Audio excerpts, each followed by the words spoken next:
কেউ গাড়ি থেকে আসবো না।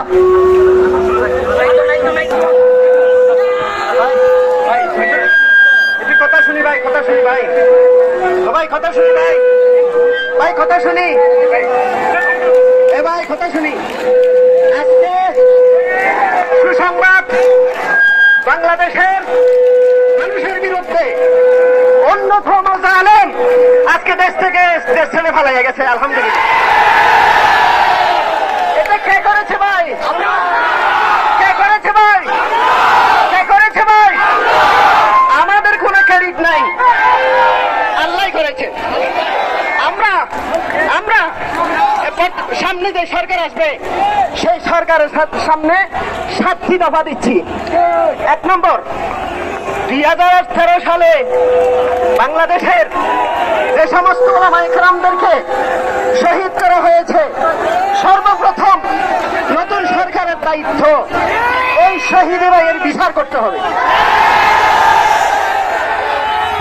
2 নম্বর দায়িত্ব, যে সমস্ত আলেম ওলামা ছাত্র ভাইয়েরা শহীদ হয়েছেন, আহত হয়েছেন, তাদেরকে রাষ্ট্রীয়ভাবে সরকারিভাবে তাদের ফ্যামিলির খরচের ব্যবস্থা করতে হবে। 3 নম্বর, বিগত 2010 সালে বাংলাদেশে যে ফিলখানায়, ভাই আরেকটা কথা ভাই, থানায় কেউ আঘাত করবেন না ভাই, ভাই থানায় কেউ আঘাত করবেন না। থানা আমাদের, থানা রাষ্ট্রের, থানা হাসিনার নয়, হাসিনা বানাইছে। থানা আমাদের, থানায় কেউ আক্রমণ করবেন না। এরা আমাদের ভাই, এরা আমাদের মতো মানুষ। এরা সরকার বলছে করছে, আজকে থেকে হাসিনা কিন্তু ঠুকাইবে। থানায় কেউ আক্রমণ করবেন না। 4 নম্বর,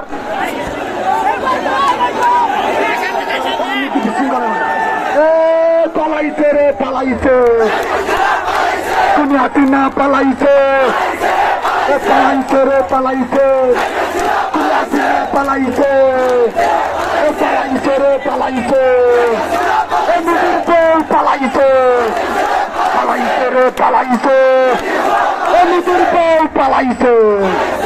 গেরাও গেরাও গেরাও হবে, মারপোট গেরাও হবে, গেরাও গেরাও গেরাও হবে।